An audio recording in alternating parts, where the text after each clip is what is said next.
Itu ba'da subuh itu sering saya.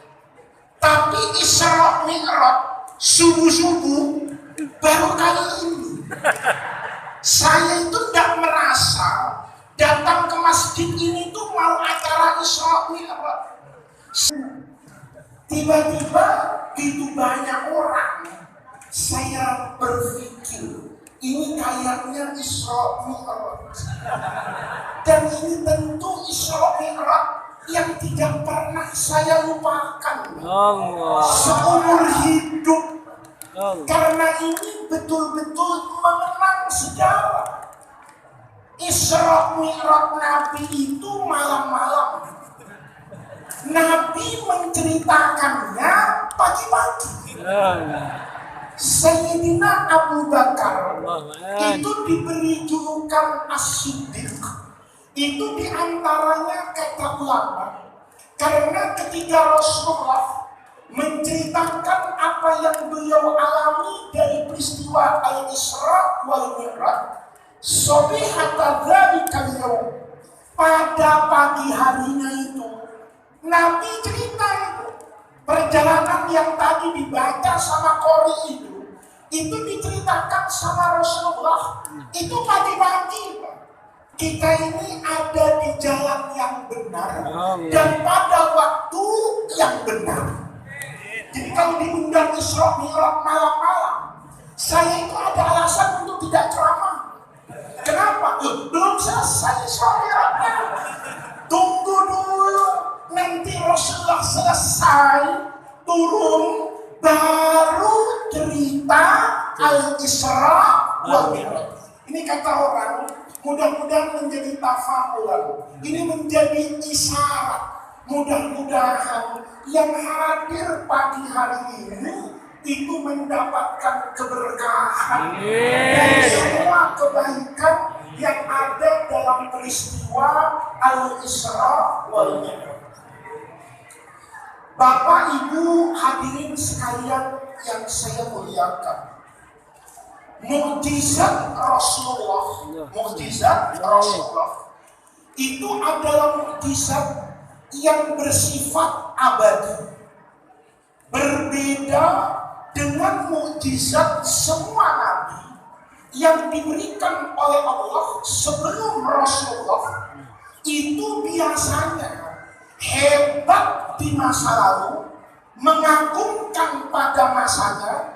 Seiring dengan perjalanan waktu, mukjizat yang Allah berikan kepada para nabi di masa lalu itu tidak lagi hebat dan mengagumkan kalau diukur pada masa sekarang. Ambil contoh misalnya Nabi Ibrahim. Nabi Ibrahim ini kan biangnya Nabi. Nabi Ibrahim itu dikatakan induk dari semua agama samawi besar yang Allah berikan kitab suci yang boleh jadi sampai hari ini masih ada di dunia ini. Agama besar itu Yahudi, agama besar itu Nasrani, agama besar itu Islam. Tiga-tiganya ini memiliki kitab suci yang dikenal semua orang. Yang pertama namanya Taurat, yang kedua namanya Injil, yang ketiga namanya Quran. Ini harus kita imani semuanya. Anda tidak menjadi orang beriman kecuali Anda meyakini bahwa Taurat itu adalah wahyu Allah yang Allah turunkan kepada Nabi Musa, sebagaimana Injil itu adalah wahyu Allah yang Allah turunkan kepada Nabi Isa, dan Al-Quran itu munazzalun ala Rasulillah sallallahu alaihi wasallam. Ini tiga agama besar. Itu induknya Nabi Ibrahim. Maka Nabi Ibrahim itu Nabi hebat. Nabi Ibrahim itu biangnya semua Nabi. Tahu nggak Bu sebabnya Nabi Ibrahim itu jadi Nabi yang disebut bapaknya para Nabi? Tahu nggak Bu? Kalau nggak tahu saya kasih tahu.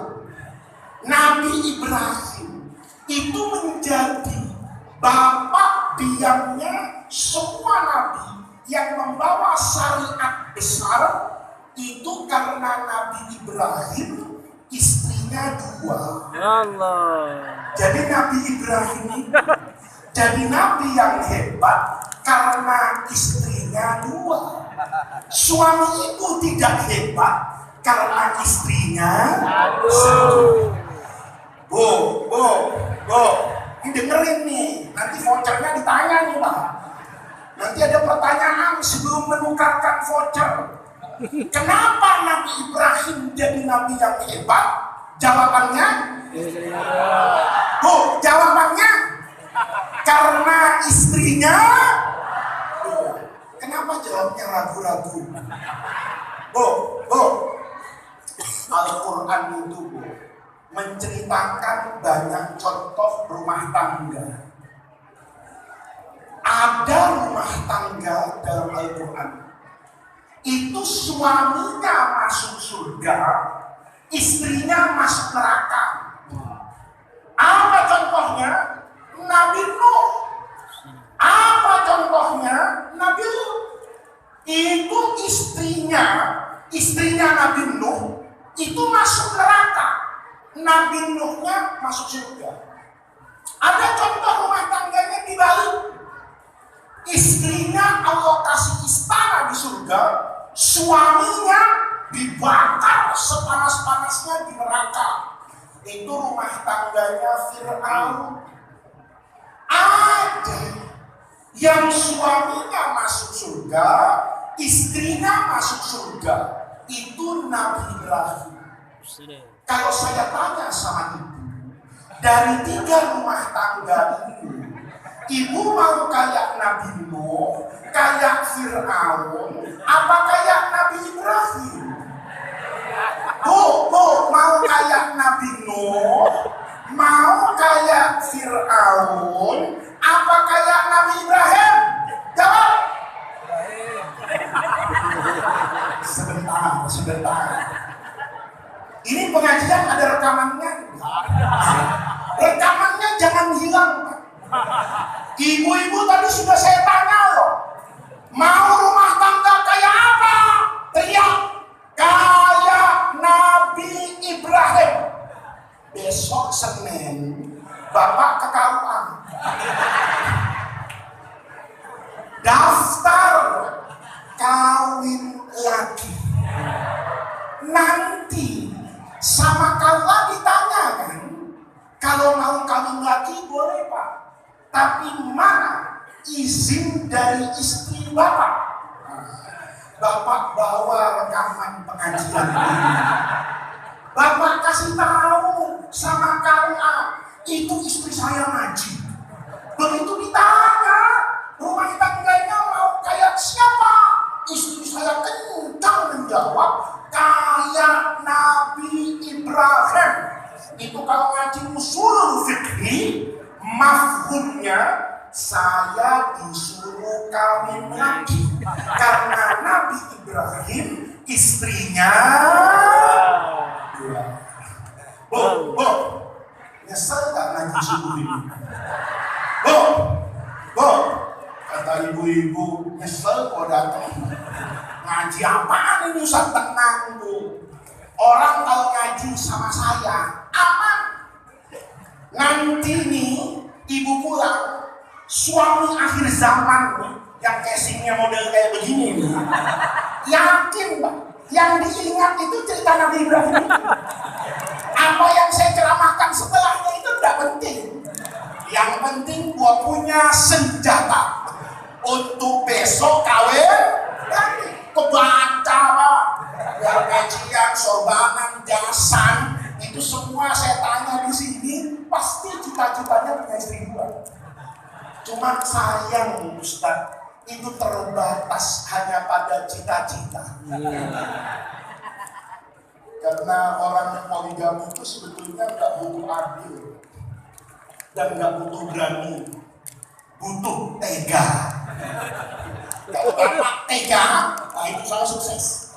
Kalau Bapak nggak tega, biar punya semangat 45, takbirnya lebih kenceng dari tadi, tetap sampai hari kiamat istrinya 1.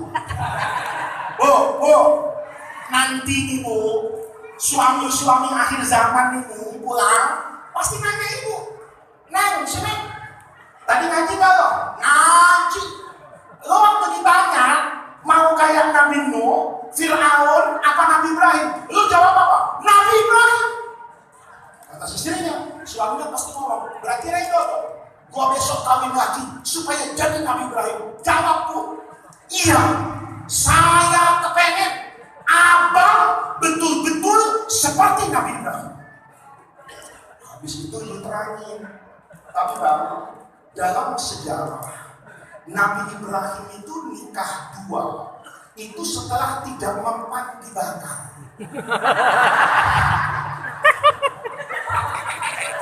Allah. Ini ngaji serius loh ya. Ini ngaji serius, bukan stand up komedi. Saya ini sebetulnya ceramah begini karena saya yang ngantuk Pak. Saya dari kemarin ini belum tidur. Jadi saya tadi datang ke masjid itu baru tidur 1,5 jam. Rasanya ngantuk. Kalau cerita serius, saya takut mic-nya lepas lagi. Bu, jawab ya Bu ya. Saya kepengen abang seperti Nabi Ibrahim yang melakukan poligami setelah tidak mempan dibakar. Dengar Bang, saya tidak minta abang berdakwah depan Namrud, enggak. Saya tidak minta abang dibakar kayak Nabi Ibrahim. Cukup abang ke dapur. Di dapur ada kompor gas. Saya mau nyalain dulu 5 menit. Kalau kompornya sudah nyala 5 menit, abang duduk di atas kompor. Kalau pantatnya nggak gosong, kawin lagi. Kalau pantatnya gosong, saya antar ke rumah sakit. Mudah-mudahan masih ditanggung sama BPJS gitu. Nah, ini Nabi Ibrahim. Itu Nabi hebat. Kata Rasulullah, saya dengan semua Nabi itu saudara sebapak lain ibu. Karena Rasulullah itu keturunan Nabi Ismail. Nabi Ismail itu punya ibu namanya Hajar. Hajar itu istrinya Nabi Ibrahim. Nabi Ibrahim punya istri satu lagi namanya Sarah. Sarah punya anak namanya Nabi Ishak. Nabi Ishak punya anak namanya Nabi Yakub. Nabi Yakub punya anak 12. Yang 11 Nabi Yusuf, yang 12 Benyamin, yang 10 brengsek asalnya. Nanti Taubat 12-nya kalau angkat jadi nabi dan menjadi suku utama Bani Israel yang melahirkan semua nabi. Nabi itu paling banyak itu Yahudi. Nabi itu paling banyak anak keturunan Nabi Ishak. Dari Nabi Ismail tidak ada yang jadi Rasul. Lama sekali, ribuan tahun baru ada Rasulullah. Maka Nabi Ibrahim ini Nabi hebat. Dibakar nggak apa-apa. Suami ibu tadi sudah nggak jadi nikah lagi. Kenapa? Pakai kompor Pak Ustaz. Tadi nggak nyebut-nyebut kompor awal ceramah. Kenapa ujungnya ada kompor gas ini? Nah, Nabi Ibrahim itu hebat. Dibakar nggak apa-apa. Saya cerita itu di depan anak SD. Saya ini Ustaz yang lumayan pengalaman ini. Pada panitia itu pernah nyiksa saya. Saya diundang ke TK. Saya pikir yang datang itu ibu-ibunya. Ternyata beneran anak TK. Ada 200. Saya baru naik mimbar yang ini nangis. Saya baru pegang mic minta gantian. Pak maju ya, Pak jangan Bapak yang pegang mic, saya pengen walaupun. Saya pernah ceramah depan anak SD. Tapi untuk pertama kali saya dapat ilmu yang tidak pernah saya lupakan dari seorang anak SD yang tidak pernah saya dapatkan ketika saya ceramah di depan kiai, habib, profesor dan gubernur presiden. Saya pidato karena itu mau Idul Adha. Kata kepala sekolahnya, tolong Pak ceritakan Nabi Ibrahim. Saya bilang, anak-anakku, Nabi Ibrahim itu Nabi hebat, nggak mempan dibakar. Saya lupa yang saya hadapi itu bukan anak SD generasi TVRI kayak saya ini. Bukan generasi masa lalu. Ini generasi milenial. Kalau anak zaman saya diceramah